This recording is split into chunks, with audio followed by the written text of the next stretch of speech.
என்னோட முதல் வீடியோ வந்து நீங்கள் பார்த்துருந்தீங்கன்னா தெரியும். நான் வந்து அந்த கட்டுறது தமிழ் அந்த பிரேக்கிங் டவுன் கட்டுறது தமிழ் ஆல்பம் அப்படின்னு பண்ணதில் நான் எப்படி பண்ணியிருப்பேன்னா, அதாவது எனக்கு அந்த ஆல்பமில் அதாவது கொஞ்சம் கொஞ்சமாக பிடிச்ச பாட்டாக ஸ்டார்ட் பண்ணி ரொம்ப பிடிச்ச பாட்டிலேருந்து நான் முடிச்சிருப்பேன். ஓகேவா? அந்த மாதிரி இந்த ஆல்பம் நான் ட்ரீட் பண்ணலான்னு நினச்சேன். நான் அதிலேயே சொல்லியிருப்பேன், எனக்கு வந்து இதில் எது கீழே வைக்கிறது எது மேலே வைக்கிறதுன்னு தெரியல அப்படின்னு சொல்லிட்டு. எனக்கு பேரன்பில் தெரியல, சீரியஸாக தெரியல, எந்த பாட்டு வந்து கீழேருந்து ஸ்டார்ட் பண்ணணும்னு எனக்கு தெரியல. அதனால் இது அந்த மாதிரி ஒரு லிஸ்ட்டாக இருக்காது. ஓகேவா? அதாவது எனக்கு வந்து இந்த பாட்டு கொஞ்சம் கம்மியாக பிடிக்கும், அதுக்கப்புறம் கொஞ்சம் அதிகமாக பிடிக்கும், ரொம்ப அந்த மாதிரி எனக்கு இருக்காது. நான் ஜென்ரலாக இந்த படத்தில் இருக்க பாட்டை பற்றி பேசுகிறேன். சரியா? இப்போது இந்த படத்தில் வந்து பார்த்திங்கன்னா மொத்தம் 4 பாட்டு இருக்குது. ஒன்று வந்து வான் தூரல்னு ஒரு பாட்டு, அதுக்கப்புறம் வந்து செத்து போச்சு மனசு, அப்புறம் வந்து தூரமாய், அன்பே அன்பின், இந்த மாதிரி 4 பாட்டு இருக்குது. சரியா? இதில் 2 பாட்டு வந்து வைரமுத்து எழுதியிருப்பார், ஒரு பாட்டு வந்து ராமோட ஒய்ஃபே எழுதியிருப்பாங்க, இன்னொரு பாட்டு கருணாகரன் சொல்லிட்டு ஒருத்தர் எழுதியிருப்பார். இப்போது என்ன ஒரு முக்கியமான விஷயம்னா, ராம் மொத்தம் 4 படம் பண்ணியிருக்காரு. இதில் 3 படங்கள், அதாவது தரமணி, அப்புறம் தங்க மீன்கள், அப்புறம் கட்டுறது தமிழ், இது 3 படமுமே வந்து பாடல்கள் இந்த 3 படத்துலேயுமே ரொம்ப பயங்கரமான பாடல்கள், பேரன்பியும் சேர்த்து தான். பட் நான் எதுக்கு இந்த 3 படம் சொல்லி ரொம்ப பயங்கரமான பாடல்கள்னு ரொம்ப இதுவாக சொல்கிறேன்னா, இந்த 3 படங்களுக்குமே வந்து வரிகள் எழுதுனது நா. முத்துக்குமார். அதாவது தரமணி, தங்க மீன்கள், கட்டுறது தமிழ், இது 3க்குமே வந்து நா. முத்துக்குமார் வரிகள் எழுதியிருக்காரு. பேரன்பு படம் வரும்போது நா. முத்துக்குமார் இல்லை, நா. முத்துக்குமார் கடைசியாக பண்ணது தரமணி தான். ஸோ பேரன்பில் நா. முத்துக்குமார் இல்லை. எனக்கு எனக்கு எப்படின்னு தெரில, பேரன்புன்னு ஒரு படத்தோட டைட்டில் வச்சுட்டு அதில் நா. முத்துக்குமார் இல்லைன்னு நினைக்கும் போது ரொம்பவே ஒரு கஷ்டமான விஷயம். எனக்கே ரொம்ப கஷ்டமாக இருக்குது. பட் ராம், யுவன்லாம் எப்படி ஃபீல் பண்ணியிருப்பாங்கன்னு எனக்கு தெரில. ஏன்னா அது வந்து அது எனக்கு தெரில. அந்த பேர் கேட்கும் போதே வந்து நா. முத்துக்குமார் தான் அதுக்கு வந்து வரிகள் எழுத முடியும் அப்படின்ற ஒரு மனநிலை தான் எனக்கு இருந்துச்சு. பட் அதில் கொஞ்சம் கூட குறையாமல் அவர் எழுதியிருந்தால் எப்படி இருக்குமோ அந்த மாதிரி இருக்கிற எல்லா பாடல்களுமே வந்து இதில் இருக்குது. பட் இருந்தாலும் நா. முத்துக்குமார் வந்து ரொம்ப மிஸ் பண்ணேன் இந்த ஆல்பமில், ரொம்ப ரொம்ப ரொம்ப மிஸ் பண்ணேன் எல்லா பாடல்களும். பட் என்னதான் இருந்தாலும் இதில் வர வரிகள் வந்து நா. முத்துக்குமார் எழுதியிருந்தால் எப்படி இருக்குமோ அந்த மாதிரி தான் இருந்தது, ரொம்ப எளிமையாக அந்த மாதிரி தான் இருக்கும். பட் ஸ்டில் ரொம்பவே மிஸ் பண்ணேன் நா. முத்துக்குமாரை. ஸோ நா. முத்துக்குமார் இல்லாமல் ஒரு ஆல்பம், அதுவும் ராம் டைரக்ஷனில் யுவன் இசையில் வருதுன்னும் போது கொஞ்சம் கஷ்டமாக இருந்துச்சு. பட் பரவாயில்ல, இதில் இருக்க பாடல்கள் வந்து ரொம்ப ரொம்ப ரொம்ப ரொம்ப பயங்கரமான பாடல்கள். ஏன்னா நான் முன்னாடியே சொன்ன மாதிரி ராம் மாதிரி ஒரு டைரக்டர் வந்து கண்டிப்பாக யுவன் மாதிரி ஒரு மியூசிக் டைரக்டர் கிட்ட தான் போவார். அது வந்து எப்படி சொல்கிறது, அதை வந்து நம்மளால் மாற்றவே முடியாது, அது அப்படி தான் நடக்கும். ஏன்னா அந்தளவுக்கு ஒரு சிறந்த ஒரு படத்தை கொடுக்குற ஒரு ஆளுக்கு அந்தளவுக்கு சிறந்த ஒரு மியூசிக் டைரக்டர் தான் வேணும், அவரால் தான் பண்ண முடியும். இப்போ எக்ஸாம்பிளுக்கு சூப்பர் டீலக்ஸ்னு சொல்லிட்டு ஒரு படம், அவர் வந்து தியாகராஜன் குமார் ராஜான்னு ஒரு டைரக்டர், அவர் எனக்கு ரொம்ப பிடிக்கும். அவர் முதல் படம் எடுத்தது வந்து ஆரண்ய காண்டம்னு ஒரு படம் எடுத்தார். அப்புறம் 10 வருஷம் கழிச்சு தான் சூப்பர் டீலக்ஸ் வந்துச்சு. இப்போது தியாகராஜன் குமார் ராஜா கிட்ட போயிட்டு கேட்குறாங்க, நீங்கள் எதுக்காக யுவன் சூஸ் பண்ணீங்க? ஏன்னா சூப்பர் டீலக்ஸ்க்கும் யுவன் தான், ஆரண்ய காண்டம்க்கும் யுவன் தான், நீங்கள் எதுக்காக யுவன் வந்து சூஸ் பண்ணீங்க அப்படின்னு கேட்கும்போது ரொம்ப சிம்பிளாக வந்து தியாகராஜன் குமார் ராஜா சொன்னது என்னதுன்னா, யுவன் வந்து ஒரு வெட்டினரி டாக்டர் மாதிரி, நான் வந்து என்னோடய படத்தை எடுத்துகிட்டு போகிறேன், அதாவது அது ஒரு மாடுன்னு வச்சுக்கோங்களேன், அந்த மாட்டுக்கு என்ன உடம்பு சரியில்லைன்னு சொல்லிட்டு எனக்கு தெரியாது. ஸோ அதை பார்த்து என்ன ஏதுன்னு தெரிஞ்சு மருந்து மாத்திரைலாம் கொடுத்து அமுச்சு விட்ற ஒரு வெட்டினரி டாக்டர் தான் யுவன் அப்படின்னு சொல்லிட்டு சொன்னார். ஏன்னா எனக்கு பெருசாக இசை பற்றி அந்தளவுக்கு அது தெரியாது, நான் எடுத்துகிட்டு போகிறேன், நீங்கள் படம் பாருங்கள், என்ன தோணுதோ மியூசிக்காக போடுங்கன்னு சொல்கிறேன், அது ஒரு மியூசிக்காக வருது, அது வந்து எனக்கு ரொம்ப சாட்டிஸ்ஃபைடாக இருக்குது அப்படின்னு சொன்னவர் தான் வந்து தியாகராஜன் குமார் ராஜா. ஸோ அதே மாதிரி தான் ராமும். ஸோ ராம் வந்து படத்தை எடுத்துகிட்டு போய் யுவன்கிட்ட கொடுக்கும்போது யுவன் ஒரு விஷயம் அதில் பண்ணுறாருல, அது வந்து அந்த படத்தை எந்த அளவுக்கு லிஃப்ட் பண்ணுன்றது வந்து அந்த படம் பார்த்தவங்களுக்கு தான் தெரியும்.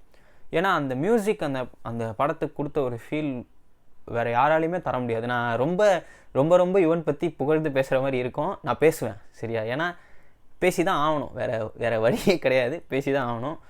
நிறைய ஸ்டேஜில் வந்து ராம் ஸ்டேஜ் ஏறி யுவனுக்கு ஏன் அவார்டு இன்னும் வரல, யுவனுக்கு எதுக்காக இன்னும் இந்த அவார்ட் தரல அப்படின்னு ராம் பேசியிருக்காரு, வெங்கட் பிரபு பேசியிருக்காரு, அது தரல, அவ்வளோதான். ஸோ யுவன் கம்பேக் சொல்கிறாங்க, யுவன் திரும்பி வரணும், பழைய யுவன் வரணும், அதெல்லாம் சொல்கிறாங்க. பட் பழைய யுவன் இன்னும் நிறைய பேர் கேட்கல, இன்னும் நிறைய பழைய யுவன் பாடல்கள் இருக்குது, அதெல்லாம் கேளுங்க. ஏன்னா ஒரு ஆர்டிஸ்ட்டுன்ற ஒரு ஆள் வந்து இவால்வ் ஆகி வராரு, ஓகேவா? நிறைய விஷயங்கள் பார்க்குறாரு, நிறைய வருடங்கள் கடந்து வரும்போது அவங்களோட மியூசிக்கும் சரி, இது வந்து ஒரு மியூசிக் டைரக்டர்னுக்கும் கிடையாது, ஒரு டைரக்டர், ஒரு ஒரு படம் எழுதுகிற ஒரு ஆள், ஒரு புக் எழுதுகிற ஒரு ஆள், அவங்களோட மைண்ட் செட் வந்து வருடமாக ஆக மாறிக்கிட்டே தான் வரும்.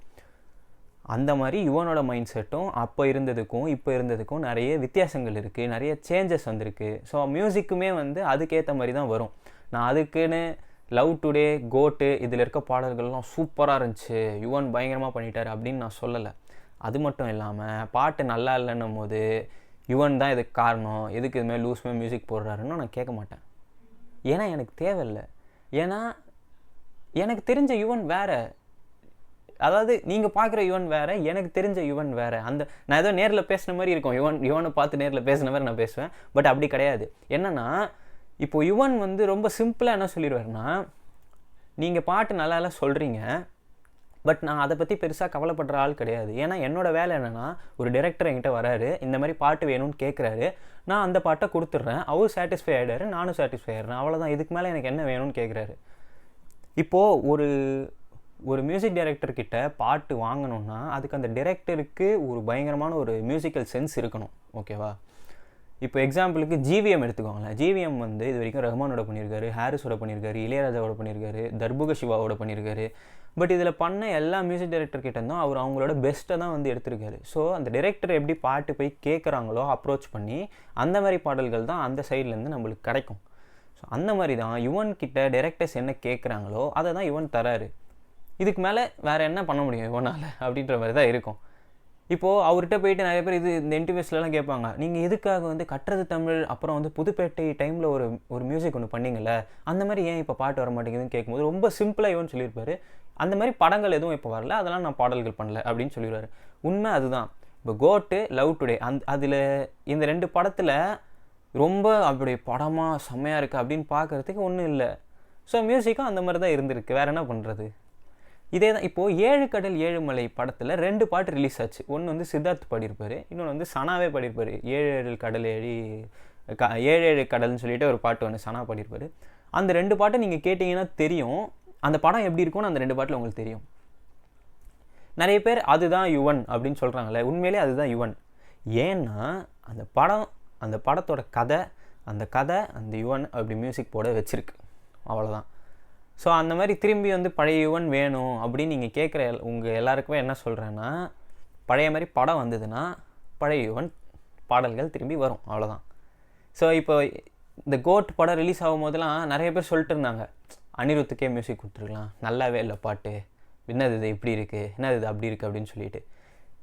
நான் என்ன சொல்கிறேன்னா, அனிருத்தோட ப்ரைம் டைம் இது, ஓகேவா? அனிருத் தொட்டாலே ஹிட்டு தான், அந்த மாதிரி டைம் இது. ஸோ அனிருத் என்ன பண்ணாலுமே அது ஹிட்டு தான் ஆகும், அது நல்லா தான் இருக்கும். ஏன்னா அனிருத் அவரோட ப்ரைம் டைமில் இருக்கார். இதே மாதிரி யுவனுமே ஒரு காலத்தில் அவரோட ப்ரைம் டைமில் இருந்தார். இதே மாதிரி மொக்க படத்துக்கெல்லாம் யுவன்கிட்டேருந்து ரொம்ப பெஸ்ட்டான பாடல்கள் வந்திருக்கு. இப்போ எக்ஸாம்பிளுக்கு சொல்லணும்னா, ஹோஷலா பாட்டு இருக்குல்ல, குதித்தேனே குஷியாகவே, அந்த பாட்டு இருக்குல்ல, அந்த படத்தை நீங்கள் பார்த்தீங்கன்னா அது ஒன்றும் ரொம்ப பெரிய பட்ஜெட்டில் பண்ண ரொம்ப பெரிய படம் கிடையாது, அது ஒரு சாதாரண படம். ஆனால் அதுக்கு வந்த பாடல்கள் வேறு. வாமனன் படம் இருக்குல்ல, ஒரு தேவதை பார்க்கும் நேரம் இது, அதுக்கப்புறம் நான் ரிங்டோனாக வச்சுருக்கேன் ஏதோ செய்கிறாய். வாமனன் படத்தோட கதை பார்த்திங்கன்னா ரொம்ப பெரிய கதை கிடையாது, அது ரொம்ப சிம்பிளான கதை. ஆனால் அதில் வந்த மியூசிக் வேறு. ஏன்னா யுவன் வந்து அவரோட ப்ரைம் டைமில் இருந்த காலம் அது. ஸோ இப்போ அனிருத் எப்படி தொட்டதெல்லாம் ஹிட்டுன்னு இருக்கோ அந்த மாதிரி யுவனுக்கும் தொட்டதெல்லாம் ஹிட்டுன்னு ஒரு காலம் இருந்துச்சு. பட் அந்த காலம் லைஃப் ஃபுல்லாக வரணும்னு எந்த ஒரு அவசியமும் கிடையாது, ஓகேவா? ஸோ அதனால் யுவன், கோட்டு, லவ் டுடே இந்த மாதிரி படங்களில் மியூசிக் சரியாக வரலன்னு கேட்குற எல்லாருக்கும் இதுதான் பதில். படம் சரியாக வந்தால் பாட்டும் சரியாக வரும். யுவன் மெச்சூர் ஆகிட்டு வர ஒரு ஆள். ஸோ அவரோட மியூசிக்குமே மெச்சூர் ஆக தான் செய்யும். அப்படி மெச்சூர் ஆகும்போது என்னென்ன படங்களுக்கு நல்ல மியூசிக் வருதோ, அந்த படம் எந்தெந்த படங்கள் நல்ல கதை வருதோ அந்தந்த படங்களுக்கு கண்டிப்பாக யுவன் கிட்டேருந்து நல்ல மியூசிக் வரதான் செய்யும். அதனால் சம்மந்தமே இல்லாமல் பாட்டு நல்லா இல்லை, இவனை போட்டு திட்டுறது, இவனை இது பண்ணுறது வேஸ்ட்டு அப்படின்னு சொல்கிறதுலாம் வந்து ஒரு நியாயமான விஷயம் கிடையாது. ஏன்னா யுவன் தமிழ் சினிமாவுக்கு கொடுத்த பாடல்கள், தமிழ் சினிமாவுக்கு கொடுத்த பிஜிஎம் இதெல்லாம் வந்து எந்த மியூசிக் டைரக்டராலையும் தரவே முடியாது. ஸோ தயவு செஞ்சு யுவன் கம்பேக்குன்னு யாரும் கேட்காதீங்க. யுவன் நல்ல பாட்டு போட்டால் கேளுங்க, நல்ல பாட்டு பிடிக்கலையா கேட்காதீங்க, அவ்வளோதான். இவனை திட்டுறதுல எந்த ஒரு பயனுமே இல்லை என்னை கேட்டால். ஸோ அதை நான் சொல்லணுன்னு இருந்தேன், எல்லாம் பேசிகிட்டு இருக்கும்போதே வருது, அதனால் நான் சொல்லிட்டேன். ஸோ பேரன்பு வருவோம். பேரன்பில் யுவனோட பங்கு ரொம்ப பெருசு. நான் சொன்ன மாதிரி 4 பாட்டு இருக்குது. ஸோ இந்த 4 பாடல்கள் பற்றி நம்ம பேசுவோம். 4 பாட்டு தான் இருக்குது, 4 பற்றி என்ன பேசுகிறதுன்னு சொல்லிட்டு நீங்கள் கேட்கலாம். பட் இதில் நிறைய விஷயங்கள் இருக்குது பேசுகிறதுக்கு. இந்த வரிகள் பற்றி பேசுகிறதுக்கு நிறைய இருக்குது. ஸோ நம்ம எல்லாமே வந்து ஒரு பாடல்களாக எடுத்து, நான் அந்த பாட்டு சொல்கிறதுக்கு முன்னாடி நான் அந்த ஃபஸ்ட்டு வீடியோவில் சொன்ன மாதிரி அதுக்கு முன்னாடி நடந்த சின்ன ஒரு கதை மாதிரி நான் சொல்கிறேன். ஏன்னா அந்த கதையை பற்றி நிறைய சொன்னோன்னா நான் பாட்காஸ்ட்டாக பேசுகிறேன்ல, அந்த கதையை பற்றி அதில் எதுவும் இருக்காது. ஸோ அதனால் லைட்டாக மட்டும் நான் ஒரு இது கொடுத்துட்டு அந்த பாட்டை பற்றி பேசுகிறேன். தயவு செஞ்சு அந்த பாட்காஸ்ட்டை கேட்டுட்டு வந்துட்டு நீங்கள் வந்து இந்த வீடியோ பாருங்கள், உங்களுக்கு இன்னும் நல்லா கனெக்ட் ஆகும். இல்லைனா தயவு செஞ்சு படம் பார்த்துருங்க. நான் வந்து எல்லாருக்கிட்டேயும் சொல்கிற ஒரே விஷயம் என்னென்னா, தயவு செஞ்சு பேரன்பு படம் பாருங்கள். அது லைஃப்பை வந்து உங்களுக்கு வேறு ஒரு கோணலில் பார்க்க வைக்கக்கூடிய ஒரு படம் கண்டிப்பாக பேரன்பாக இருக்கும். ஸோ அதனால் தயவு செஞ்சு பார்க்காதவங்க பாருங்கள். நான் இவ்வளோ நாள் மிஸ் பண்ணிட்டேன், அதனால் நான் சொல்கிறேன், பார்த்துருங்க. நான் இன்னும் நிறைய இருக்குது அந்த படத்தை பற்றி பேசுகிறதுக்கு, எனக்கு எல்லாம் அப்படியே வாயில் வருது. நான் அந்த பாட்காஸ்ட்டுக்காக சேவ் பண்ணி வச்சுருக்கேன். நம்ம இப்போ பாடல்கள் பற்றி பேசுவோம். ஓகே, இந்த படத்தில் நான் முதல்ல எந்த பாட்டை பற்றி பேசணும்னு நினைக்கிறேன்னா, வான் தூறல் அப்படின்னு சொல்லிட்டு ஒரு பாட்டு. இந்த பாட்டு வந்து வைரமுத்து வந்து வரிகள் எழுதியிருப்பார். ஸோ இந்த பாட்டு எப்போ வரும்னா, மெயின் கேரக்டர் பேர் வந்து இதில் அமுதவன். ஸோ அமுதவனுக்கு வந்து ஒரு பொண்ணு ஒருத்தவங்க. ஸோ அவங்களுக்கு செரிப்ரல் பால்சி அப்படின்னு வந்து ஒரு நோய் இருக்கும். ஸோ அவங்களுக்கு கை கால் வந்து சரியாக வராது, ஓகேவா. ஸோ அவங்க வந்து ஒரு ஃபிசிக்கலி சேலஞ்சான ஒரு ஆள். ஸோ அந்த மாதிரி ஒரு ஆள் வந்து அமுதவன் வந்து ஒரு 12 வருஷம் துபாயில் வேலை செஞ்சுட்டு வந்திருப்பார். அவங்க ஒய்ஃப் வந்து ஒரு லெட்டர் எழுதி வச்சுட்டு வேறு ஒருத்தரோட ஓடி போயிடுவாங்க. ஸோ இப்போ வந்து அமுதவன் தான் இந்த அவரோட பொண்ணை வந்து பார்த்துக்கணும். இதுதான் வந்து சிச்சுவேஷன் இருக்கும். ஸோ அந்த பொண்ணுக்கு வந்து இவர் அப்பான்ற ஒரு இதுவே தெரியாது. ஏன்னா 12 வருஷம் ஒரு ஊர்லேயே இல்லை, துபாயில் வேலை செஞ்சுட்டு இருந்தனால தெரியாது. ஸோ இவங்க 2 பேருக்குள்ளே நடக்கிற அந்த ரிலேஷன்ஷிப் அதுக்கப்புறம் வரது தான் இந்த படத்தோட கதையாக இருக்கும். ஸோ இவங்க 2 பேரும் என்ன பண்ணுவாங்கன்னா, இருக்கிற வீட்டை வந்து வேணான்னு காலி பண்ணிவிட்டு ஒரு கொடைக்கானல் கிட்ட ஒரு இடத்துல ஒரு தனி வீடு பார்த்து தங்கியிருப்பாங்க. அப்போ வந்து அந்த பொண்ணை பார்த்துக்க வந்த ஒரு ஆள் தான் வந்து அஞ்சலியாக வந்து ஒருத்தவங்க வருவாங்க. ஸோ அவங்க வந்து அந்த பொண்ணை பார்த்துப்பாங்க. ஸோ அப்போ வந்து இந்த பாட்டு வரும். அதாவது இது வந்து அப்படியே வந்து அமுதவனோட லைஃப்பை வந்து குறிக்கிற ஒரு பாட்டு மாதிரி அப்படியே வரும். ரொம்ப ஒரு நிறைய ஆழ்ந்த அர்த்தம் உள்ள ஒரு பாடல் இது. நீங்கள் என்னோடய பாட்காஸ்ட்டை கேட்டிருந்தீங்கன்னா அதில் நான் வந்து எக்கச்சக்கமாக இந்த காடத்தோட கதையெல்லாம் சொல்லியிருப்பேன். அதனால் ஷார்ட்டாக மட்டும் சொல்கிறேன் கதையை, ஓகேவா. ஸோ இப்போ இந்த பாட்டு வந்து அந்த மாதிரி ஒரு சுச்சுவேஷனில் வரும். வான் தூறல் இந்த பாட்டு பேர். நான் எங்கள் பக்கத்தில் வந்து இது மட்டும் வச்சுருக்கேன், நோட் மட்டும் வச்சுருக்கேன்.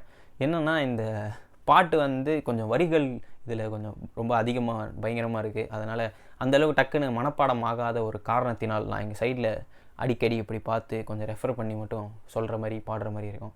அதனால் அது மட்டும் கொஞ்சம் அட்ஜஸ்ட் பண்ணிக்கோங்க, ஓகேவா. ஸோ இந்த பாட்டு வந்து ஸ்டார்டிங்கில் ரொம்ப அமைதியான, இந்த பாட்டே வந்து ரொம்ப அமைதியாக அப்படியே நம்ம உள்ளுக்குள்ளே இருக்க சோல் ஒரு பாட்டு பாடினா எப்படி இருக்கும், ரொம்ப அமைதியாக அப்படியே ஒரு கோடு மாதிரி அப்படியே ஸ்லோவாக போகிற மாதிரி இருக்கும் இந்த பாட்டு. இந்த பாட்டோட ஃபீலே வந்து நைட்டு நீங்கள் வீட்டில் உட்காந்துட்டு வானத்தை பார்த்தீங்கன்னா ஒரு ஃபீல் ஒன்று இருக்கும். அது வந்து இந்த பாட்டில் பயங்கரமாக தெரியும். இது ரொம்ப ஸ்லோவான பாட்டு. அப்படியே ஸ்டார்டிங்கில் வெறும் வாய்ஸ் தான் வரும். பின்னாடி வந்து உங்களுக்கு ஒரு இன்ஸ்ட்ருமெண்ட்டோ எதுவுமே பின்னாடி இருக்காது. ஒரு க்ளீனாக அப்படியே ஒரு வாய்ஸ் மட்டும் அது பாட்டு வந்துகிட்ருக்கும். அதுக்கப்புறம் வந்து பொறுமையாக ஒரு மிருதங்கம் சவுண்டு, இந்த மிருதங்கம் இருக்குல்ல அந்த சவுண்ட் வந்து பொறுமையாக கேட்கும். ஸோ அதுக்கப்புறம் பாட்டு எங்கெங்கேயோ ட்ராவல் ஆகி எப்படியோ போயிடும். ஸோ அது ரொம்ப ஒரு பயங்கரமான ஒரு பாடல், வான் தூறல். ஸோ அதில் சொல்லணும் ஸ்டார்டிங் வந்து எப்படி வரும்னா, இந்த பாட்டு கேட்காதவங்க கேளுங்க, ரொம்ப சூப்பரான ஒரு பாட்டு. இதில் இருக்க எல்லா பாட்டுமே ரொம்ப சூப்பரான பாட்டு தான், தயவு செஞ்சு கேட்டுருங்க பாட்டு எல்லாத்தையும். ஸோ இந்த பாட்டு எப்படி ஸ்டார்ட் ஆகும்னா, வான் தூறல் என் தோள்கள் மேலே வாலாட்டும் நாளே அப்படின்னு ஸ்டார்ட் ஆகுது. ஸோ இதில் பார்த்தீங்கன்னா வான் தூறல் என் தோள்கள் மேலே, ஸோ மேலேருந்து வர தூறல் தான், வாலாட்டும் நாளே. அதுக்கப்புறம் பேரிருட்டில் என் கண்கள் மீதே மின்னும் மின்மினியே. ஸோ இதில் என்ன சொல்கிறாங்கன்னா, அந்த அமுதவன்ன்ற அந்த கேரக்டர் வந்து அவர் ஆல்ரெடி ஒரு இருட்டில் தான் வந்து இருக்கார். அவர் இப்போ அவருக்கு தெரிந்த ஒரே ஆள் இந்த உலகத்தில் ரொம்ப பிடித்த ஒரு ஆள் வந்து பாப்பா மட்டும்தான். அதாவது அவரோட பொண்ணு அவரை தான் வந்து பாப்பான்னு தான் சொல்லுவாங்க அந்த படத்தில். ஸோ பேர் இருட்டில் என் கண்களுக்கு தெரிகிற ஒரு மின்மினி மாதிரி நீ. மின்மினினா அந்த பூச்சி, லைட் எரியும்ல அந்த பூச்சி. ஸோ அந்த இருட்டில் அந்த லைட் எரியுது, அந்த வெளிச்சம், அந்த மாதிரி தான் நீ இருக்க, பேர் இருட்டில் அப்படின்னு சொல்லிட்டு சொல்கிறாங்க. அடுத்து வந்து பார்த்திங்கன்னா, விதையை புரட்டி போட்டாலும் விண்ணை பார்த்து தான் முளைக்கும் பேரன்பினால் வாழ்க்கையின் கோணல்கள் நேர்படும். இதில் என்ன சொல்கிறாங்கன்னா, விதையை புரட்டி போட்டாலும், இப்போ சீடு இருக்குல்ல, சீடை வந்து நம்ம இப்படி திருப்பி வச்சாலும் சரி, இப்படி திருப்பி வச்சாலும் சரி, அது வந்து செடி எப்படி முளைக்கும்னா வானத்தை பார்த்த மாதிரி இப்படி தான் முளைக்கும். ஓகேவா? அதே மாதிரி பேரன்பினால் வாழ்க்கையின் கோணல்கள் நேர்படும். ஸோ நம்மளோட அன்பு வேற, பட் பேரன்பு ஒரு பயங்கரமான அன்பு இருக்குல்ல, அதனால் நம்மளோட லைஃப்பில் நம்ம பார்க்குற நிறைய விஷயத்தோட கோணல்கள், அதாவது டிமென்ஷன்ஸ் வந்து சேஞ்ச் ஆகும், அதை நம்ம கண்கூடாக பார்ப்போம் அப்படின்னு சொல்லிட்டு சொல்கிறாங்க அடுத்த வரியில். அதுக்கடுத்து பார்த்திங்கன்னா எப்படி எழுதுறீங்க, அடுத்து பார்த்திங்கன்னா, பருவம் கடந்து போனாலும் அருகம் புல்லு சாகாது ஓர் தூரலில் மொத்தமாய் பச்சையாய் மாறிடும். அதாவது பருவம் கடந்து போனாலும், ஜென்ரேஷன் நிறைய சேஞ்சஸ் இருந்தாலும் அருகம் புல்லு சாகாது. ஒரு புல் இருக்குல்ல, அந்த புல் வந்து எப்பவுமே சாவாது. ஒரே ஒரு தூரல் வந்து அந்த புல் மேலே விழுந்தால் போதும், அதான் ஓர் தூரல் மொத்தமாய் பச்சையாய் மாறிடும். அந்த இதுவே வந்து மொத்தமாக பச்சையாக வந்து மாறிடும் அப்படின்னு சொல்லிட்டு சொல்கிறாங்க. ரொம்ப ஒரு ஆழமான ஒரு வரிகள் கொண்ட ஒரு பாடல். அதுக்கப்புறம் வந்து அந்த வான் தூரல் திரும்பி வரும். ஸோ இந்த பாட்டே வந்து எப்படி கன்ஸ்ட்ரக்ட் பண்ணியிருப்பாங்கன்னா, ஒரு மாதிரி அமைதியாக ஸ்டார்ட் ஆகும் பாட்டு. பட் பாட்டு போக போக நீங்கள் பாட்டில் ரொம்ப முழுகிட்டீங்கன்னு வைங்களேன், உங்களுக்கு பாட்டு எப்போ ஆரம்பிச்சது எப்போ போய் முடிஞ்சதுன்னே உங்களுக்கு தெரியாது. அந்த மாதிரியான ஒரு பாட்டு இது. நடுவில் வர வரிகள் வந்து ரொம்ப சூப்பராக இருக்கும். அது வந்து பார்த்திங்கன்னா, எங்கே சென்று வீழ்வதென்று சிந்தும் மழை அறிந்ததில்லை, சொந்த பந்தம் யார் வசம் என்று தேடும் உயிர் தெரிந்ததில்லை. அதாவது மழை எங்கே வந்து விழும் அப்படின்னு சொல்லிட்டு அது மழைக்கு தெரியாது, எங்கே போய் விழும் அப்படின்னு தெரியாது. அதே மாதிரி சொந்த பந்தம் யார் வசம் என்று தேடும் உயிர் தெரிந்ததில்லை. யார் சைடில் சொந்த பந்தம் வந்து இருக்காங்கன்னு சொல்லிட்டு நம்ம உயிர் தேடும்ல, அது வந்து அதுவும் தெரியாது. அதே மாதிரி தான் அதுக்கும் தெரியாது அப்படின்னு சொல்கிறாங்க. அடுத்து பார்த்திங்கன்னா, மேகமற்ற வானத்தின் கீழே தாகம் முற்ற பறவையை போலே ஏதும் மற்று பறந்த போதும் நாடும் துணைகள். அதாவது மேகமற்ற வானத்தின் கீழே, மேகமே இல்லை வானத்தில், அந்த மாதிரி ஒரு வானத்தோட கீழேயில் தாகம் உள்ள ஒரு பறவையை போல. வானத்தில் மேகம் இருந்தால் தான் மழை வரும். ஓகேவா? மழை வந்தால் தான் கீழே இருக்க அந்த தாகமாக இருக்க பறவைக்கு இது கிடைக்கும். ஸோ அந்த பறவை தெரிஞ்சுதான் நிற்கிது. மேலே வந்து மேகம் இல்லாத ஒரு வானத்துக்கு கீழே தாகம் உள்ள ஒரு பறவையை போல ஏதுமற்று பறந்த போதும் நாடும் துணைகள். எதுவுமே இல்லாமல் அந்த பறவை பறந்துக்கிட்டு இருக்கு. அப்போ வந்து ஒரு துணை நாடுது. அதுதான் வந்து அந்த அஞ்சலி கேரக்டர். நான் சொன்னேன்ல, அந்த அஞ்சலி அவங்க வந்து பாப்பாவை பார்த்துக்கிறதுக்காக வந்த ஒரு ஆள். ஸோ எதுவுமே இல்லாமல் இருந்த டைமில் வந்தது தான் வந்து அஞ்சலி. அவங்கள தான் அந்த பாட்டில் சொல்கிறாங்க. அதே மாதிரி, ஈரப்பதம் காற்றில் இருந்தால் தூரத்திலே காடு தெரிந்தால் பக்கம்தானே நீர்நிலை என்று பேசும் குரல்கள். அதாவது ஈரப்பதம், காற்றுல வந்து ஒரு ஈரப்பதம், பக்கத்தில் கடல் இருந்துச்சுன்னா இல்லை ஏரி எதனா இருந்துச்சுன்னா ஈரப்பதம் தெரியும் காற்றுல. அது தெரிஞ்சதுன்னா, தூரத்தில் ஒரு காடு தெரிஞ்சதுன்னா பக்கம்தானே நீர்நிலை என்று பேசும் குரல்கள். ஸோ இந்த விஷயம்லாம் தெரிஞ்சதுன்னா பக்கத்தில் தானே நீர்நிலை இருக்குது அப்படின்னு சொல்லிட்டு நிறைய குரல்கள் பேசும்ல, அதை வந்து இதில் சொல்கிறாங்க. எவ்வளோ வந்து அழகாக எழுதியிருக்காங்க. பட் வந்து இது அதான் நான் சொன்ன மாதிரி, நம்ம பார்த்து பாடுறது பார்த்து படிக்கிறது எதுக்குன்னா ரொம்ப தெளிவாக சொல்லணும் இந்த விஷயங்களை. நான் அப்படியே ஏனோ தானோன்னு சொல்லிட முடியாதுல்ல, அதனால தான். அது மட்டும் இல்லாமல் வரிகள் வந்து இன்னும் கொஞ்சம் லைட்டாக கொஞ்சம் கஷ்டமாக இருக்க மாதிரி ஒரு ஃபீலிங். அதனால தான் வந்து பார்த்து படிச்சிட்டு இருக்கேன். இப்போ அடுத்த வந்து பார்த்திங்கன்னா, மெல்லத்தானே சொல்லும் மாறும் சொல்லித்தானே சோகம் தீரும் வாழும் ஆசை உள்ள பேருக்கு வாழ்க்கை என்றுமே இனிக்கும். ஒரு பெரிய லைஃப் தத்துவத்தையே சொன்ன மாதிரி இருக்குவேன். இது பாருங்க, மெல்லத்தானே சோகம்ன்றது எப்போவுமே கொஞ்சம் கொஞ்சம் டைம் கழித்து சோகம்ன்றது மாறிடும். அதான் மெல்லத்தானே சோகம் மாறும், பொறுமையாக தான் சோகம் மாறும், சொல்லித்தானே சோகம் தீரும். ஓகேவா? சோகத்தை வெளியே சொன்னால் தான் சோகமும் தீரும். அதே மாதிரி வாழும் ஆசை உள்ள பேருக்கு வாழ்க்கை என்றுமே இனிக்கும். அந்த பாப்பான்ற அவங்களுக்கு வந்து என்ன தான் இந்த மாதிரி உடலில் ஒரு ஒரு ஒரு இது இருந்தாலும் வாழும் ஆசைன்றது அவங்களுக்கு இருக்குது. அதனால் அவங்களுக்கு வாழ்க்கை இனிக்க தான் செய்யும். புரியுதா? வாழணுன்ற ஒரு ஆசை இருந்துச்சுன்னா அவங்க உடல் எப்படி இருந்தாலும் சரி, அவங்களுக்கு அந்த வாழ்க்கை பிடிக்கும், இனிக்கும். அந்த படத்தில் அந்த பாப்பா வந்து நிறைய சிரிப்பாங்க அந்த படத்தில். ஏன்னா அவங்களுக்கு வாழணுன்ற ஆசை இருக்குது. அவங்க எப்படி இருந்தாலும் சரி, அவங்களுக்கு வாழணுன்ற ஆசை இருக்குன்றதுனால அவங்களுக்கு வாழ்க்கை இனிக்க தான் செய்யும்.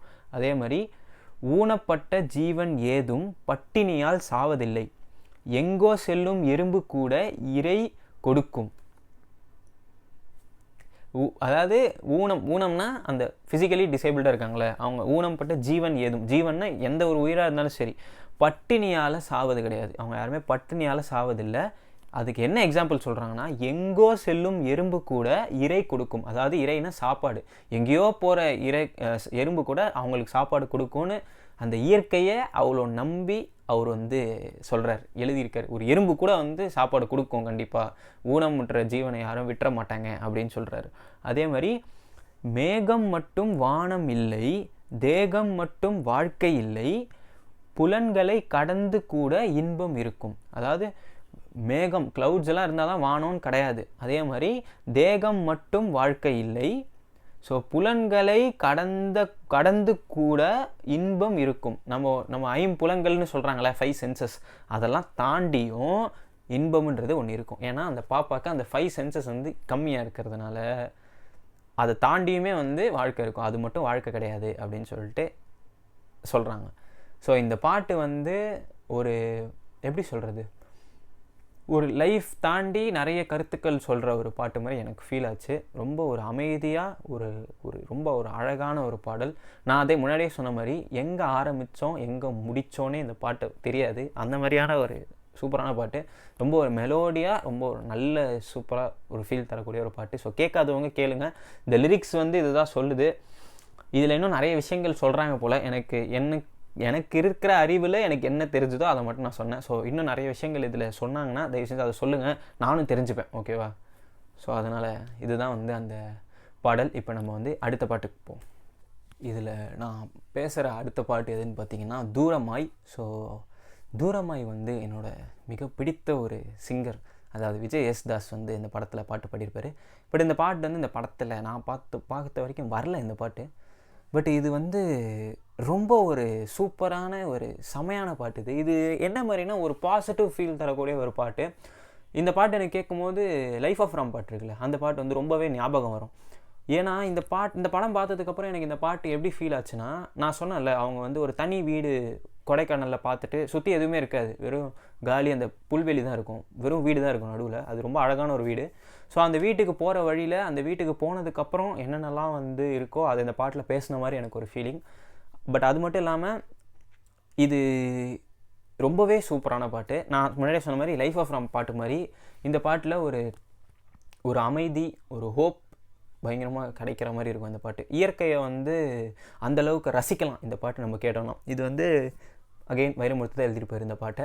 ஸோ நிறைய இயற்கை பற்றி சொல்கிற விஷயங்கள் இந்த பாட்டில் எனக்கு ரொம்பவே இதோட எப்படி கம்பேர் பண்ணாங்க. மோஸ்ட்டாக வைரமுத்து பாடல்கள் எனக்கு அப்படி ஃபீல் ஆகும், இது எப்படி கம்பேர் பண்ணார் இவர் அப்படின்னு சொல்லிட்டு. ஸோ அந்த மாதிரியான ஒரு பாடல் தான் வந்து தூரமாய். ஸோ தூரமாயோட ஸ்டார்டிங் வந்து ரொம்ப சட்டிலாக ஒரு மியூசிக் ஒன்று வரும். அதுக்கப்புறம் விஜய் தாஸ் வந்து அவரோட ரொம்ப அழகான ஒரு குரலில் வந்து பாட ஸ்டார்ட் பண்ணுவார். தூரமாய் சிறு ஒளி தோன்றுதே, சிறு குயில் கூவுதே, சிற்றுயிரே அப்படின்னு சொல்லிட்டு ஸ்டார்ட் பண்ணுவார். அதாவது தூரமாய் சிறு ஒளி தோன்றுதே, சிறு குயில் கூவுதே, சிற்றுயிரே. ஸோ தூரத்தில் தான் ஒரு வெளிச்சம் தெரியுது, ஒரு குயில் கத்துற மாதிரி ஒரு சவுண்டு கேட்குது. ஸோ ஜென்ரலாக அந்த வீட்டுக்கு வெளியே என்ன இருக்கோ அதை சொல்கிறாங்க, தூரத்தில் கேட்குது. ஸோ அந்தளவுக்கு அமைதியாக இருக்குது அப்படின்னு சொல்கிறாங்க. அதே மாதிரி சூழ்நிலை மனநிலை மாற்றுதே, உடல்நிலை தேற்றுதே, குற்றுயிரே. அதாவது சூழ்நிலை வந்து நம்மளோட மனநிலையை சேஞ்ச் பண்ணுது, சிச்சுவேஷன் வந்து நம்ம எப்படி பார்க்குறோன்றதை மாற்றுது, உடல்நிலையை தேற்றுது, நம்மளோட உடம்பையும் அது தேற்றுது, குற்றுயிரே அப்படின்னு சொல்கிறாங்க. அதுக்கப்புறம் சூப்பரான்னு சொல்லுவார், திசைகளை நீ மறந்துவிடு, பயணங்களை ஓ தொடங்கிவிடு, சாலை காற்றில் தொலையலாம், காலை ஊன்றி எட்டு வை, சாலை வந்து சேருவாய். அதாவது திசைகளெல்லாம் மறந்துடுங்க, ரைட்டு லெஃப்ட் அந்த டைரெக்ஷன்லாம் மறந்துட்டு பறந்து விடு, பயணங்களை தொடங்கி விடுன்னு சொல்கிறாங்க. ட்ராவல் பண்ணுங்கள், திசைகள்லாம் மறந்துடுங்க, ட்ராவல் பண்ணுங்கள். சாலை காட்டில் தொலையலாம், காலை ஊன்றி எட்டு வை. சாலைன்ற காட்டில் நீ தொலைஞ்சிட போகிற, எடுத்து காலை பொறுமையாக ஊனி எடுத்து வை, சாலை வந்து சேர்ந்துருவேன். இந்த மாதிரி பொறுமையாக நடந்தோன்னா சாலைன்ற அந்த இடத்துக்கு வந்து சேர்ந்துருவேன் அப்படின்னு சொல்லிட்டு சொல்கிறாங்க. ஸோ அடுத்த லைன் வந்து பார்த்திங்கன்னா, கொல்லை அழகு தீராது, குருவி இங்கு சாகாது, வெள்ளை பூக்கள் வாடாது, வெயில் சூடு நேராது. அதாவது கொள்ளை அழகுன்னு சொல்கிறாங்கல்ல, வாவ் செம்ம. அந்த கொள்ளை அழகு வந்து தீரவே தீராது. அதனால தான் அது கொள்ளை அழகு. அதே மாதிரி குருவி இங்கு சாகாது. அவர் இந்த இடத்துக்கு அமுதவன் இங்கே வரத்துக்கு முன்னாடி என்ன சொல்லுவார்னா, குருவி சாகாத ஒரு இடத்துக்கு போகணும் அப்படின்னு சொல்லுவார். அது எதுக்குன்னு அந்த கதையில் வரும். ஸோ அந்த மாதிரி அது ஒரு இடம், குருவி இங்கு சாகாது, வெயில் சூடு கூட நேராது. வெயிலேருந்து வருதில்ல ஒரு சூடு, அது கூட வந்து இங்கே நேராது. வெள்ளை பூக்கள், வெள்ளை கலரில் பூக்கள் இருக்குல்ல, அது கூட வாடாதுன்னு சொல்லிட்டு சொல்கிறாங்க. அந்த மாதிரி ஒரு இடம் அது வந்து அடுத்த லைன். அதுக்கப்புறம் வந்து, இங்கே தோன்றும் சிறிய மலை, இயற்கை தாயின் பெரிய மூளை, பருகும் நீரின் பாலின் சுவை, பறிவோடு உறவாடு. அதாவது இங்கேருந்து பார்க்குற ஒரு சிறிய மலை இருக்குல்ல, அது வந்து இயற்கை தாயின் பெரிய மூளை, ஓகேவா. அதே மாதிரி பருகும் நீரில் வந்து நம்ம தண்ணி குடிக்கிறோம்ல, அதில் வந்து பாலின் சுவை கிடைக்குது அப்படின்னு சொல்லிட்டு அந்த இடத்த பற்றி அவ்வளோ அழகாக ஒரு வர்ணித்து சொன்னால் எப்படி இருக்கும், அந்த மாதிரியான ஒரு ஃபீல் வந்து அதில். அதுவும் விஜய் யேசுதாஸ் வந்து இதை பாடின விதம் ரொம்ப எக்ஸ்ட்ராடினரியாக இருக்கும், ரொம்ப செம்மையாக இருக்கும். இந்த பாட்டு தான் நான் ஃபஸ்ட்டு இந்த படத்தில், இந்த ஆல்பமில் கேட்டேன், ஃபஸ்ட்டு கேட்ட பாட்டு. ஸோ அது ஒரு மாதிரி கேட்டுட்டு எனக்கு விஜய் யேசுதாஸ் சும்மாவே பிடிக்கும். ஸோ ஈவன் மியூசிக் வேறு, அது கேட்கும் போது ஒரு நல்ல ஒரு ஃபீல். இந்த கொடைக்கானல் சைட்லாம் அப்படி மலை ஏறும்போது இந்த பாட்டு கேட்டோன்னா நல்லா இருக்குன்ற மாதிரி ஒரு ஃபீல் வந்து எனக்கு கிடச்சிது. ரொம்ப நல்ல பாட்டு, ரொம்ப சூப்பரான பாட்டு. அடுத்த லைன் வந்து, பெருந்துன்பம் பழகி போனாலே சிறு துன்பம் ஏதும் நேராது, தண்ணீரில் வாழும் மீனுக்கு ஏது குளிர்காலமே அப்படின்னு வரும். அதாவது எனக்கு ரொம்ப பிடிச்ச லைன் இது. என்னென்னா, சிறு துன்பம் இருக்குல்ல, சின்ன சின்ன கஷ்டம் இருக்குல்ல, அது வந்து பழகி போயிடுச்சுன்னு வச்சுக்கோங்களேன். அந்த விஷயம்லாம் நம்மளுக்கு பழகிருச்சு அப்படின்னா பெருந்துன்பம் எதுவுமே வராது. ஸோ சின்னதாக இருக்க பிரச்சனையை நம்ம ஃபீல் பண்ணிட்டு பரவாயில்ல அப்படின்னு விட்டுட்டோன்னா, பெரிய துன்பம் வரும்போது நம்ம பார்த்துக்கலான்னு கிடையாது, பெருந்துன்பம் வரவே வராது. ஏன்னா நம்ம சின்னதாக இருக்கும் போதே அதை பார்த்து ஃபீல் பண்ணி விட்டுறோம். ஸோ அதனால் பெருந்துன்பம் எதுவுமே வராது. அதுக்கு பழகிட்டால் பெருந்துன்பம் எதுவுமே வராது. தண்ணீரில் வாழ்கிற மீனுக்கு ஏது குளிர்காலம், புரியுதா. அந்த மீன் வந்து தண்ணீரில் தான் இருக்குது, அதுக்கு எப்படி குளிர்காலம்னு ஒரு விஷயம் வரும். ஏன்னா தண்ணீர் தான் இருக்குது, சோகத்தில் தான் இருக்கிற ஆளுக்கு இன்னும் சோகம் பெருசாக ஒரு அட்டாக்காக இருக்காதுன்னு சொல்லிட்டு அவர் வந்து வைரமுத்து வந்து சொல்கிறாரு.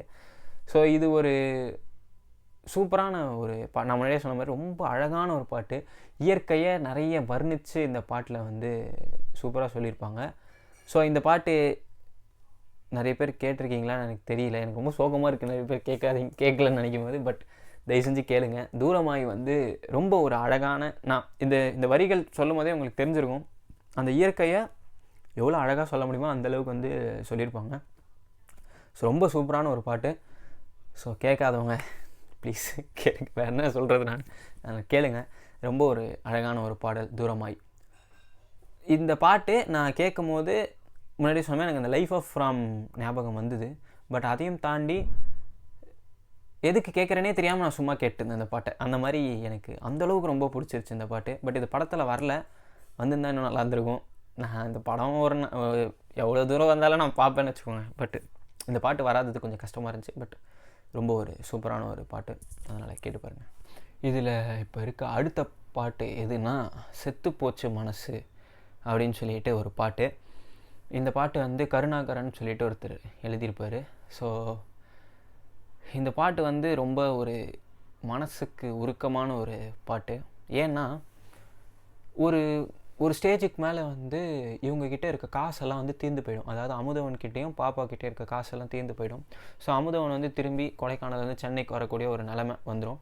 ஸோ அப்படி சென்னைக்கு வரும்போது அவர் ஒரு கால் டாக்ஸி டிரைவராக வந்து வேலை செய்கிறதுக்காக போவார். ஸோ அப்படி எப்போல்லாம் அவர் போகிறாரோ, அம்மா இல்லை. ஸோ அந்த பொண்ணை வந்து ஒரு லாட்ஜில் ரூமில் பூட்டு போட்டுட்டு அவர் பாட்டு போயிடுவார்.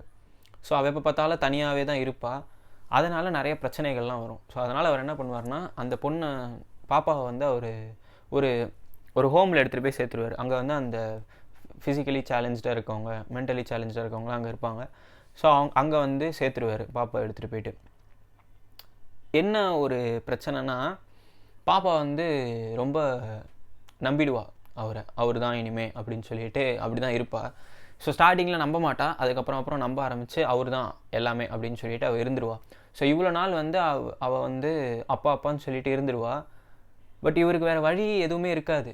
ஏன்னா தனியாகவே வீட்டில் விட்டு போக முடியாது. அதனால் ஒரு ஹோமில் சேர்த்தாகணும். இவருமே வந்து இவருக்கும் நிறைய வேலைகள் வெளில இருந்தால் தான் இவருக்கும் வந்து காசு வரும், சம்பாதிக்க முடியுன்றதுனால விட்டு தான் ஆகணுன்ற ஒரு வழி. ஸோ அதனால் எடுத்துகிட்டு போய் விட்டுருவார். ஸோ ஹோமில் விட்ட அந்த பாப்பா வந்து ரொம்ப ஃபீல் பண்ணுவாள். அவளுக்கு அந்தளவு இது தெரியாதுல்ல, அப்பா இதுக்கு மேலே வந்து வரமாட்டார். அதாவது வீக்லி ஒன்ஸ் தான் வந்து பார்க்க முடியும். மிச்ச நாள்லாம் இவர் ஒரு நாளைக்கு 12 hours மேலே வந்து இவர் கேப் ஓட்டினா தான் இவருக்கு வந்து காசு வரும். ஸோ அதனால் அவர் வந்து வேறு வழி இல்லாமல் அவர் இருந்துப்பார். அவர் வந்து நைட்டு தூங்குறதெல்லாம் கார்லேயே தூங்கிடுவார். பட் அப்படி விட்டுட்டு வரும்போது பாப்பா வந்து ரொம்ப அழுவா அன்றைக்கி நைட்லாம். இவருக்குமே வந்து ரொம்ப நாளாக கூட இருந்ததுனால மனசே இருக்காது இவருக்கும் விட்டு வரத்துக்கு அங்கே. ஸோ அப்போ வந்து அந்த பாப்பாவோட பாயிண்ட் ஆஃப் வியூலேருந்து ஒரு பாட்டு வருது. அவள் வந்து அவள் நிறைய விஷயங்கள் கேட்பா, இயற்கையை பார்த்து கேட்பா, எல்லாரையும் பார்த்து அவள் கேட்டால் எப்படி இருக்கும் அந்த மாதிரியான ஒரு பாட்டு இது. ஸோ அது அது அது இந்த மெலோடியில் தான் அந்த பாட்டை சொல்ல முடியுன்ற மாதிரி அந்த பாட்டு இருக்கும்.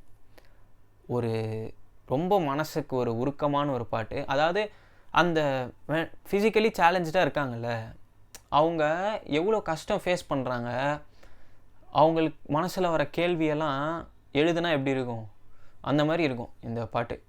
அவன் மனசு அது நீங்கள் கேட்கும் போதே அவங்களுக்கு தெரியும், ரொம்ப ரொம்ப குழந்தைத்தனமாக இருக்கும். ஆனால் அவங்களுக்கு பதிலே சொல்ல முடியாது அதுக்கு. ஸோ அந்த பாப்பா வந்து அந்த இடத்துல இருப்பாள். அவங்க அப்பாவே நினச்சிக்கிட்டு இருப்பாள், எப்போ வருவார் அப்படின்னு சொல்லிட்டு நினச்சிக்கிட்டே இருப்பாள். அப்படி இருக்கும்போது அங்கே ஒரு பாட்டு, இந்த பாட்டுக்கு நான் வந்து அப்படி பார்த்துட்டு இந்த வீடியோ வந்து ரொம்ப பயங்கரமாக இருக்கும். இந்த பாட்டோட வீடியோ என்னால் தாங்க முடியாது. அந்த வீடியோ எனக்கு ஜென்ரலாகவே வந்து அந்த அப்பா பொண்ணு அப்படின்ற அந்த சென்டிமெண்ட் வந்து ரொம்ப பயங்கரமாக எனக்கு வந்து அட்டாக் பண்ணிடும் என்ன.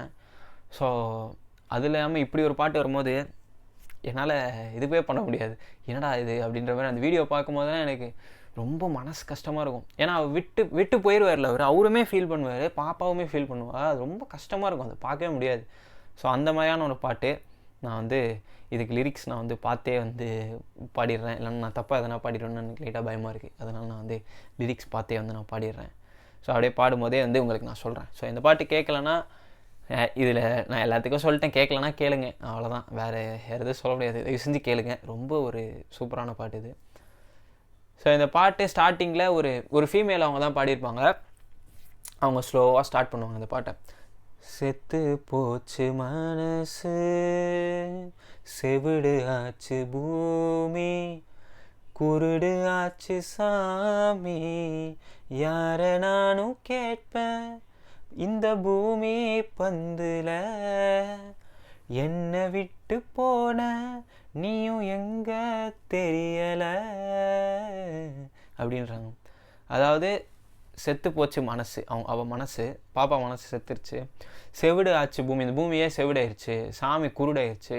ஏன்னா நான் இல்லைனா இப்படி இருந்திருக்க மாட்டேன்ல, நானும் எல்லா பசங்களும் மாதிரி இருந்திருப்பேன், இப்படி இருந்திருக்க மாட்டேன். அதே மாதிரி யாரை போய் அந்த பாப்பா அதான் யாரை நானும் கேட்பேன் இந்த பூமி பந்தில், இந்த பூமி யார்கிட்ட போய் நான் இதெல்லாம் கேட்பேன். அதே மாதிரி என்னை விட்டு போனேன் நீயும் எங்கே தெரியல. ஸோ நீ என்னை விட்டு போயிட்ட, ஆனால் எங்கே எனக்கு தெரில அப்படின்னு சொல்லுவார். அதுக்கப்புறம் செத்து போச்சு மனசு, இருள் இங்கு ஆச்சு, நிலா எங்க போச்சு, யார நானும் கேட்பேன் அட விதியே சொல்லிடு, மரமான செடிய தோளில் எப்படி சுமப்பது, செத்து போச்சு மனசு, செத்து போச்சு மனசு. அதாவது பாப்பா என்ன சொல்கிறான்னா, இருள் இங்கே ஆயிடுச்சு, ஃபுல்லாக என்னை சுற்றி இருள் ஆயிடுச்சு, நிலா எங்கே போச்சு, ஏன்னா அவள் வந்து அந்தளவுக்கு பீப்புளை மீட் பண்ணதே இல்லை. அவள் ஃபுல்லாக கொடைக்கானல் அந்த தனி வீட்டில் இருந்ததுனால அவள் பீப்புளே மீட் பண்ணியிருக்க மாட்டான். ஸோ அப்படி பீப்புளே மீட் பண்ணாததுனால அவளுக்கு தெரிஞ்ச ஒரே ஆள் நிலா. ஸோ நிலா எங்கே போச்சு, இருட்டாக இருந்தால் நிலா வந்தால் வெளிச்சம் வரும், அவ்வளோதான் அவளுக்கு தெரியும். ஸோ இருள் இங்கே ஆயிடுச்சு, நிலா எங்கே போச்சு, யாரை நானும் கேட்பேன், விதியே சொல்லிடு அப்படின்னு சொல்கிறான். அடுத்து என்னன்னா, மரமான செடியை, ஒரு செடி மரம் ஆயிடுச்சு, அதாவது அவள் வளர்ந்துட்டான், நல்லா வளர்ந்துட்டான், தோலில் போட்டு எப்படி இதுக்கு மேலே சுமக்கிறது நான் அப்படின்னு சொல்லிட்டு, தோலில் போட்டு எப்படி சுமைக்கிறது, திரும்பி செத்து போச்சு மனசு அப்படின்னு சொல்லிட்டு இது அவர் சைடு சொல்கிற மாதிரி இருக்கும். மரமான செடியை தோலில் எப்படி சுமக்கிறது அப்படின்னு சொல்லிட்டு அவர் சைடு சொல்கிற மாதிரி இருக்கும். அடுத்து வர வரிகள் வந்து ரொம்ப பயங்கரமாக இருக்கும். என்னென்னா, அட நின்று உறங்க கூடத்தான் இந்த மண்ணில் இடமில்லை, மரக்கிளையில் தங்க போனாலும் அந்த பறவையும் அங்க விடவில்லை, செத்து போச்சு மனசு. அதாவது நின்றுக்கிட்டே உறங்கிறதுக்கு கூட இந்த பூமியில் இடம் இல்லை. அவங்க ரொம்ப இடமா தேடுவாங்க நிறைய இடத்துல. ஃபஸ்ட்டு ஒரு லாட்ஜில் இருப்பாங்க, அப்புறம் ஒரு லாட்ஜில் இருப்பாங்க.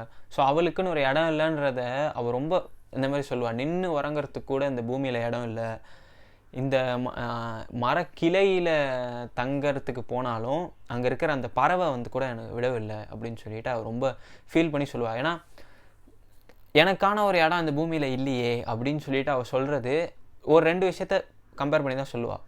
ஒன்று, நின்றுக்கிட்டே தூங்க முடியல, இன்னொன்று அந்த மரத்தில் இருக்க பறவை கூட என்னை விட மாட்டேங்குது. ஏன்னா அதுதான், அவ்வளோதான் அவள் பார்த்துருப்பா. ஸோ அதை வந்து அவள் சொல்லுவாள். அது ரொம்ப கஷ்டமாக இருக்கும். அது வீடியோவும் ரொம்ப பயங்கரமாக இருக்கும், ரொம்ப கஷ்டமாக இருக்கும். ஸோ அடுத்தது வந்து நான் இது எப்படி பாட போகிறேன்னு தெரில. சரி, ஓகே. காக்கா குஞ்சு போல நானும் கரையாத காலமில்லை, மரத்து கீழே நிற்கோ நீயும் நிமிர்ந்து கூட பார்க்கவில்லை, முடியாது என்றான போதும் நான் முயன்றுதான் தோற்கிறேன், விடியாது என்றான போதும் நான் கிழக்கையே பார்க்கிறேன், இயற்கையின் தீர்ப்பில் நானே குற்றவாளியா, அதை திருத்தி எழுதத்தானே யாரும் இல்லையா, செத்து போச்சு மனசு.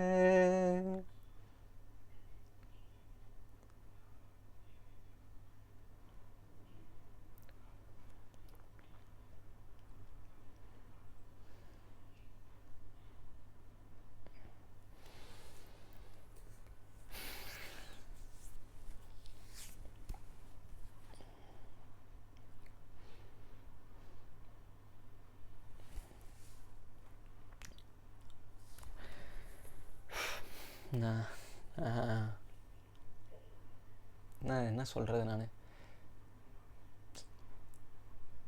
அந்த மாதிரி ஃபிசிக்கலி சேலஞ்சாக இருக்க ஆளுங்களாம் ரொம்ப பாவம், ரொம்ப ரொம்ப கஷ்டம். நம்மளுக்கு தெரியாது அது அவங்க எப்படி யோசிப்பாங்க, என்ன பண்ணுவாங்கன்றதை வந்து நம்மளால் யோசிச்சே பார்க்க முடியாது.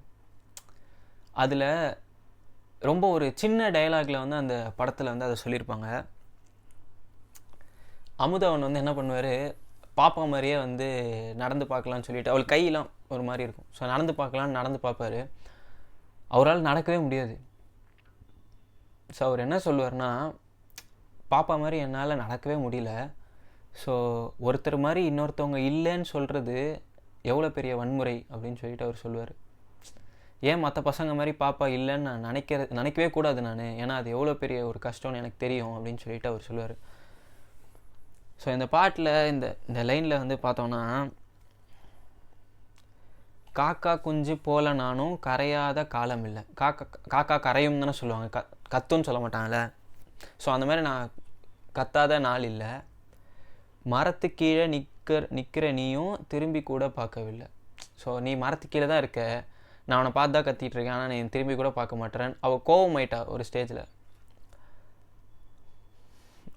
அடுத்த லைன் வந்து, முடியாது என்றான போதும் நான் முயன்றுதான் தோற்கிறேன்.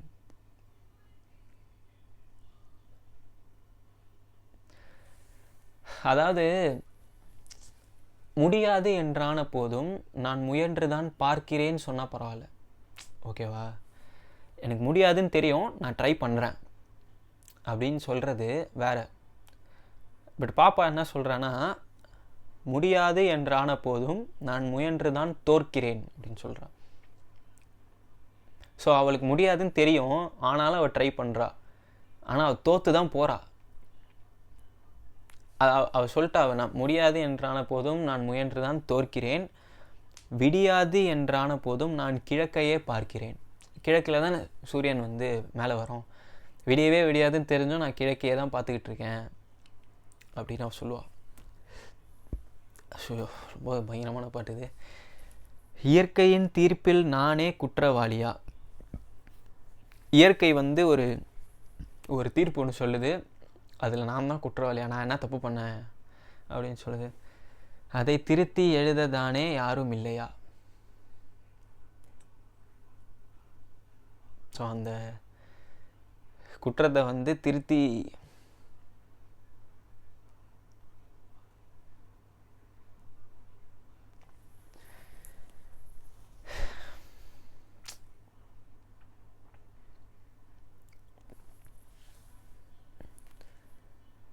ரொம்ப குழந்தைக்கு என்ன தெரியும்?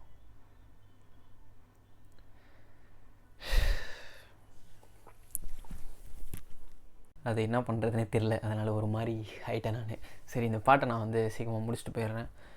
இந்த பாட்டை நான் அடுத்து வேண்டாம், நான் பாட்டில் எனக்கு ரொம்ப கஷ்டமாக இருக்குது, நான் அடுத்து வரிகள் மட்டும் சொல்லி எக்ஸ்பிளைன் மட்டும் பண்ணிட்டு போயிடுறேன். ஃபஸ்ட்டு ஸ்டான்ஸாக வந்து அந்த பாப்பாவோட ஃபீல் இருக்கும். ஸோ அடுத்த ஸ்டான்ஸாக வந்து இதில் ரொம்ப ஒரு அழகான ஒரு கதை ஒன்று வரும். என்னென்னா, ஒரு திருநங்கை ஒருத்தவங்க இருப்பாங்க. ஸோ அவங்க வந்து இந்த படத்தில் ஒரு முக்கியமான ரோல். நான் வந்து அதெல்லாம் அந்த கதையில் பாட்காஸ்ட் கதையில் சொல்லியிருப்பேன்.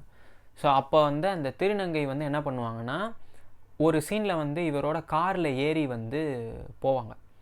என்ன சொல்லுவாங்கன்னா, நான் ஈசிஆர் வழியாக தான் போகிறேன், நான் வேணால் அவங்கள ட்ராப் பண்ணிடுறேன் அப்படின்னு சொல்லிட்டு அவர் சொல்லுவார். ஸோ அவங்க ஏறி உள்ளே உட்காருவாங்க.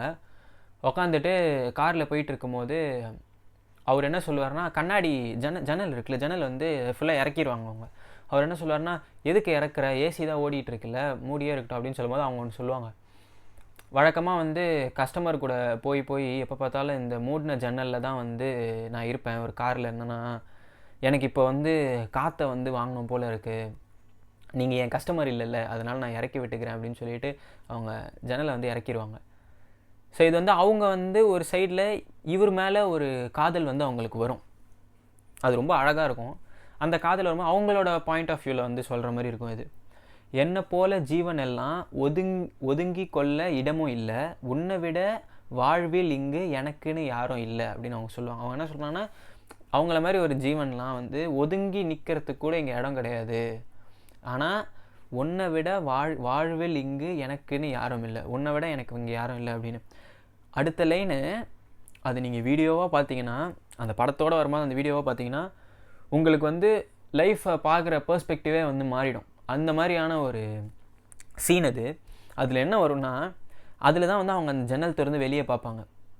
அப்போ என்ன வரிகள் வரும்னா, என் மீதினில் மோதும் காற்று அது பாவத்தின் ஈரமே, உன் மீதினில் சாயும் போது என் சாபங்கள் தீருமே.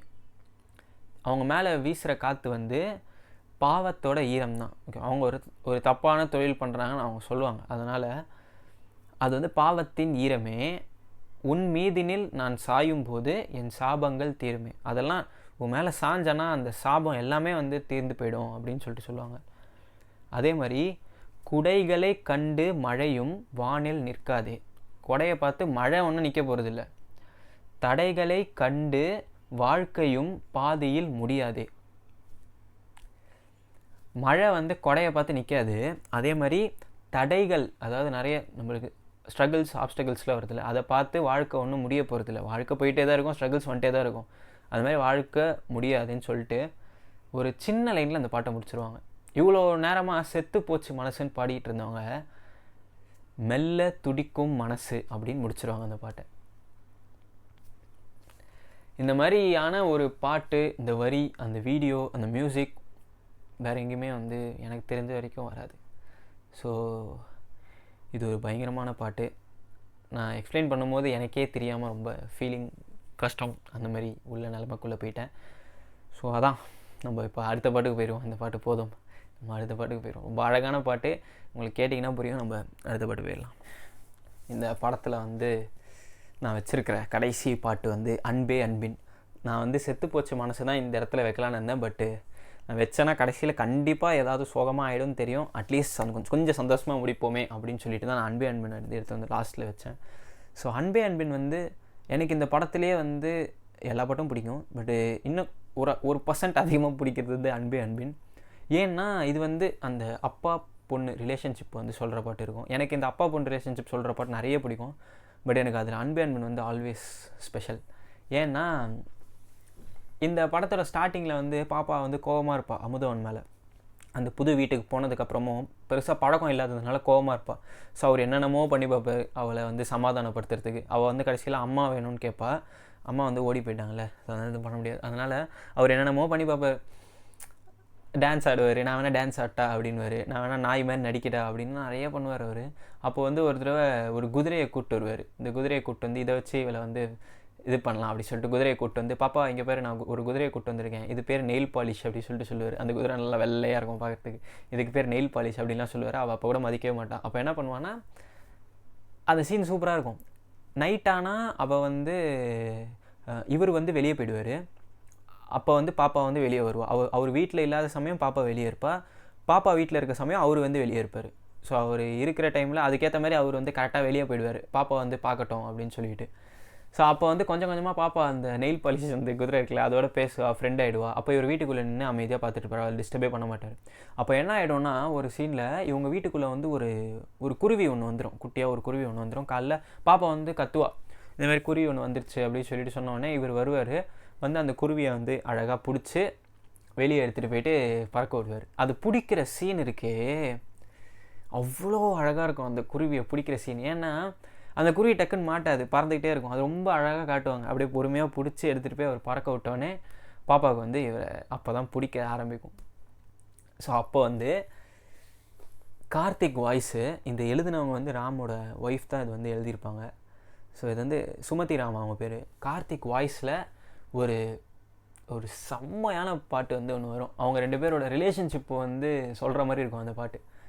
அதில் வந்து எப்படி ஸ்டார்ட் ஆகும்னா, அன்பே அன்பின் அத்தனையும் நீயே, கண்கள் காணும் கற்பனையும் நீயே, வானத்தையும் நீலத்தையும் நிரப்பிடவே ஒரு பறவை போதும் போதும், கடல் சுமந்த சிறு படகே, அன்பே அன்பின் அத்தனையும் நீயே, கண்கள் காணும் கற்பனையும் நீயே அப்படின்னு வரும். அதாவது அன்பே அன்பின் அத்தனையும் நீ தான், கண்கள் காண்ற கற்பனையும் நீ தான், வானத்தையும் நிலத்தையும் நிரப்பிடவே ஒரு பறவை போதும். அதாவது அவரோட கண்கள் காண்ற கற்பனைன்னு ஒன்று இருக்குல்ல, அதுவே அவள் தான். அதே மாதிரி வானத்தையும் நிலத்தையும் நிரப்பிடுறதுக்கு, வானம் நிலம் வந்து காலியாக இருக்குது, அதை இப்போ நிரப்பணும் அப்படின்னா ஒரு பறவை போதும் நிரப்புறதுக்கு.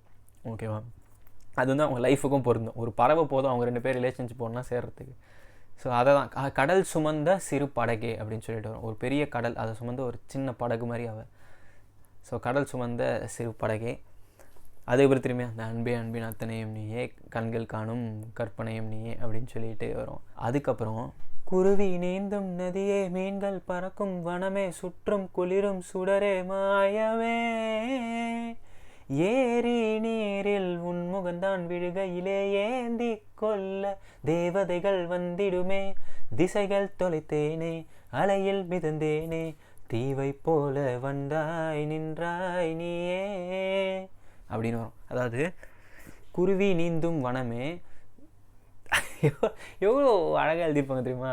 குருவி நீந்தும் வனமே, சுற்றும் குளிரும் சுடரே மாயமே அப்படின்னு எழுதியிருப்பாங்க. அந்த வரிகள் அப்படியே வரிசையாக படித்து பார்த்திங்கன்னா எல்லாமே இமேஜினேஷன் மாதிரி தான் இருக்கும். அதே மாதிரி ஏரி நீரில் உன் முகந்தான் விழுகையிலே, இப்படி குனிஞ்சு பார்த்தா நம்மளோட ஃபேஸ் அந்த ஏரி நீரில் தெரியும்ல. ஸோ விழுகையிலே ஏந்தி கொள்ள தேவதைகள் வந்துடுமே. ஏன்னா விழு அந்த நிழல் வந்து விழுகுதில்ல. ஸோ அந்த நிழல் கூட விழுகக்கூடாதுன்னு சொல்லிட்டு தேவதைகள் வந்து அப்படி தூக்கிக்கோங்க அப்படின்னு சொல்லிட்டு அவர் சொல்கிறார். அதே மாதிரி திசைகள் தொலைத்தேனே, அலையில் மிதந்தேனே, தீவை போல வந்தாய் நின்றாய் நீயே. அவருக்கு ஒரு பர்பஸே இல்லாமல் அவர் சுற்றிட்டு இருந்தார்.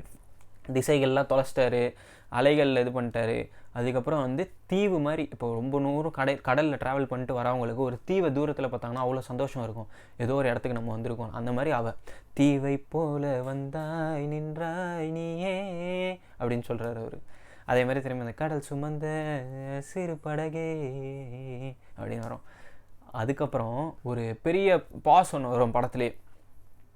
அதுக்கப்புறம் ஒரு லைன் ஒன்று வரும், கடவுளின் கைகளை கண்டது உன்னிடம் மட்டும்தான், என்னுயிர் பூமியில் பிறந்தது பிடித்தது என்னொடி மட்டும்தான், இடியும் மின்னலும் முறிந்தது இன்று, தனியாய் மரம் ஒன்று வென்றது நின்று, நிலவின் மொழியில் நீ நிலத்தின் மொழியில் நான் பேச பேச பூக்கள் பேசுதே, ஓஹோ என் மகளே ஓ என் மகளே ஓ என் மகளே ஓ அப்படின்னு வரும். அதாவது கடவுளின் கைகளை கண்டது உன்னிடம் மட்டும்தான். கடவுளோட கை இருக்குல்ல, அது வந்து உன்கிட்ட தான் நான் வந்து பார்த்தேன்.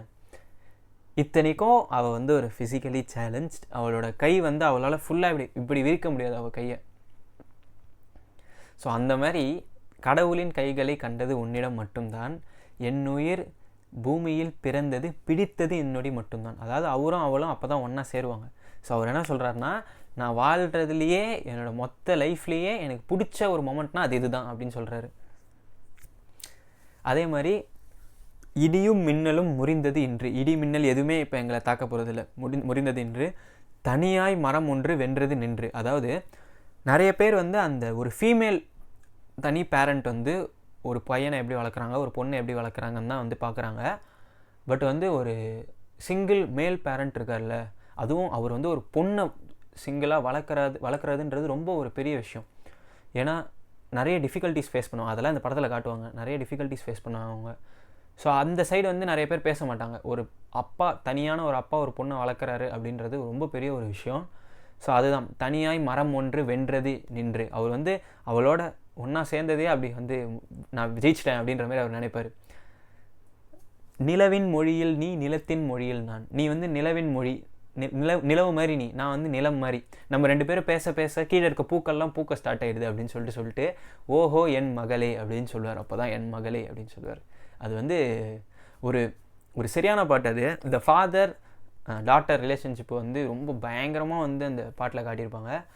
அது வீடியோ சாங் வந்து ரொம்ப சூப்பராக இருக்கும். எனக்கு இந்த பாட்டு வந்து இந்த ஆல்பம்லேயே ரொம்ப ஃபேவரட்டான ஒரு சாங். கார்த்திக் வர பாடியிருப்பார். இதோட இன்னொரு வெர்ஷன் இருக்கும், யுவன் பாட்டின வெர்ஷனாக இருக்கும். பட் எனக்கு அதோட கார்த்திக்கோட வெர்ஷன் வந்து ரொம்ப பிடிக்கும். ரொம்ப சூப்பரான ஒரு ஸ்வீட்டான ஒரு பாட்டு இது அந்த படத்தில் வரும்போது அது ஒரு வேறு ஃபீல் ஒன்று தரும். நான் எல்லாமே வந்து தெளிவாக உங்களுக்கு அந்த ஸ்பாட்டிஃபை பாட்காஸ்ட்டில் மொத்த கதையை நான் தெளிவாக சொல்லிடுறேன். ஸோ அது பார்த்துட்டு நீங்கள் இந்த வீடியோ பார்க்கும்போது உங்களுக்கு இன்னும் நிறைய புரியும். ஸோ இவ்வளோ தான் இந்த படத்தில் இருக்க 4 பாட்டு. எனக்கு அதிலேயே வந்து ஒரு பாட்டு ஏதோ பண்ணிருச்சு என்ன. ஸோ முடிஞ்ச வரைக்கும் என்னால் எவ்வளோ வந்து அந்த பாட்டை பற்றி பேச முடியுதோ நான் வந்து பேசியிருக்கேன். அதே மாதிரி அந்த படத்தை பற்றியும் நான் பேசியிருக்கேன்னு நம்புகிறேன். ஸோ இந்த ஆல்பம் வந்து ரொம்பவே ஒரு ஸ்பெஷலான ரொம்ப பயங்கரமான ஒரு ஆல்பம். தயவு செஞ்சு கேட்காதவங்க கேளுங்க. ரொம்ப ரொம்ப ஒரு நல்ல ஆல்பம் இது. மிஸ் பண்ணிடாதீங்க இந்த ஆல்பமை. ரொம்ப ஃபீல் பண்ணுவீங்க, சீரியஸாக மிஸ் பண்ணிடாதீங்க. ஏன்னா இந்த மாதிரியான ஆல்பங்கள் வந்து எல்லா வருஷமும் வருமானு எனக்கு தெரில. இதே மாதிரி படங்கள் எல்லா வருஷமும் வருமானு எனக்கு தெரியல. தமிழ் சினிமாவில் ஒரு முக்கியமான ஒரு படம் பேரன்பு. ஸோ பார்க்காதவங்க பாருங்கள் தயவு செஞ்சு. ஓகேவா? சரி, நம்ம அடுத்த வீடியோவில் நல்ல சூப்பரான ஒரு கான்செப்டில் வந்து நான் உங்களை பார்க்குறேன். இந்த வீடியோவோட கான்செப்ட் வந்து ஏற்கனவே பண்ணது தான், பட் எனக்கு ரொம்ப பண்ணணும்னு இருந்ததுனால நான் வந்து இதை பண்ணிட்டேன். ஸோ அடுத்த வீடியோவில் வந்து புதுசாக ஒரு கான்செப்டோடு நான் வந்து கண்டிப்பாக வரேன். இது டக்குன்னு எடுக்கணும்னு தோணுச்சு, அதனால் எடுத்துட்டேன். சரியா? சரி, ஓகே. நம்ம இப்போ அடுத்த வீடியோவில் வந்து பார்ப்போம். அது வரைக்கும் டாட்டா. ஐயோ, நான் வந்து இந்த வம்பு கப்புன்ற டைட்டிலே நான் சொல்லலை. சரி, பரவாயில்ல, விடுங்க. ஒரு வீடியோ சொல்லாமல் போயிட்டேன். நான் ரொம்ப சீரியஸான ஒரு நோட்டில் ஸ்டார்ட் பண்ணதுனால எனக்கு அது தோணவே இல்லை. சரி, இந்த வீடியோவில் வந்து வம்பு கப்புன்ற டைட்டிலே இல்லை. ஓகேவா? சரி, ஓகே, டாடா, பை.